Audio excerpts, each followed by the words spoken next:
I think the best way to start playing The Sims for me is to go right to create a sim and get a character that's right for my story. You're not going to hurt the sim. You're not going to break the game. It's got a lot of controls. Try them. See what they do. In a short amount of time, you're going to get something that you like. It's really, really easy to be creative in The Sims. I mean, you do it and you don't even know you're doing it. If you're playing the game for the first time, I think the easiest scenario is 2 adult Sims living together in a house. Get one of them a job and have one of them make friends. You get too many Sims in a house and it's just chaos. There are 6 kinds of Sims, 6 aspirations that a Sim can be. Popularity Sim. I want to meet someone new. I want to meet someone new. They're never satisfied with the number of people they know. Pleasure Sims. They want to go out to a party. They want to go on a date. If you leave them at home, too, like a popularity sim, they're going to be bummed out. Unless you have, like, a really sweet pad for them where it's got, like, DJ booths. And then there's the wealth sim. They just really want to buy stuff. When a wealth sim isn't happy, they might show up on the street panhandling for money. We have knowledge Sims. Knowledge Sims are really cool because they're just about learning.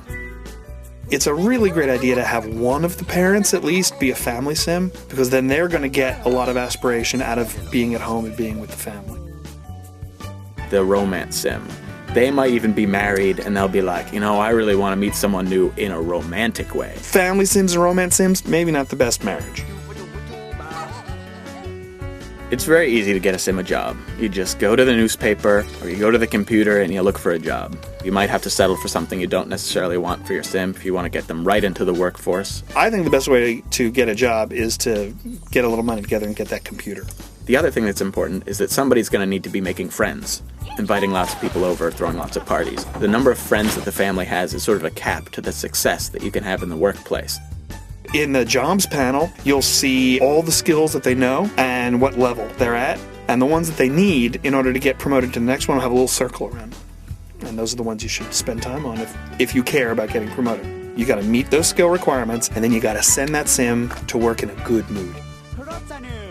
Sims make friends relatively easily. You don't want to rush it too fast. Something that the game does, it gives you access to relationship building activities a little bit before they might be guaranteed successes.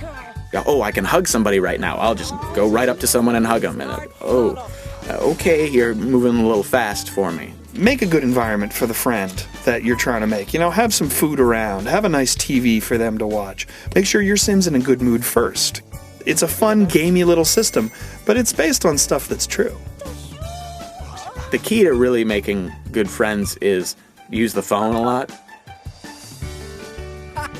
Another really good thing to do is to get people into a group object. So finding the activities that get a bunch of rewards for your sim simultaneously is really sort of the key. The hot tub is incredible. You can get 4 people in there at once. They get comfort, they get a little bit of hygiene, fun. It's incredible. Hot tub is definitely the way to go if you can afford it.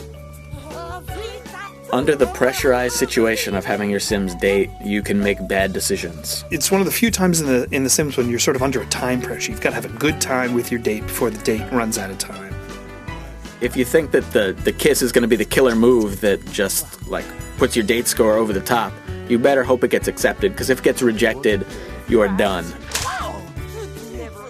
There's no trick to getting a car. You just got to get the money. But remember, you got to put a driveway down first. You can't just buy a car if you don't have a driveway. Go into build mode, and there's this connector piece that connects to your road, and you just put that down right next to your road. And then you just grab a car in buy mode and stick it down on top of that.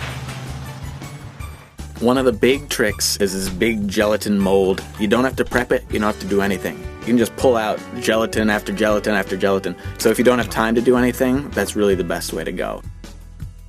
My number 1 tip for you is that you should become a vampire. You can sort of stay out all night, you don't have to worry about your needs, and you can just party.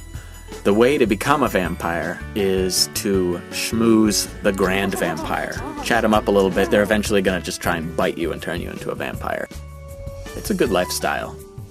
You could play as a character that doesn't want any of your Sims to be happy ever. Your Sim wants to buy a nice set of furniture and you decide to delete everything in his house instead and see what happens to him. It's like dropping in on a sitcom. No matter how weird you are, you're still just a normal person and everyone loves you. There's so many different ways to play The Sims 2 that the possibilities are almost endless. Di Rishti.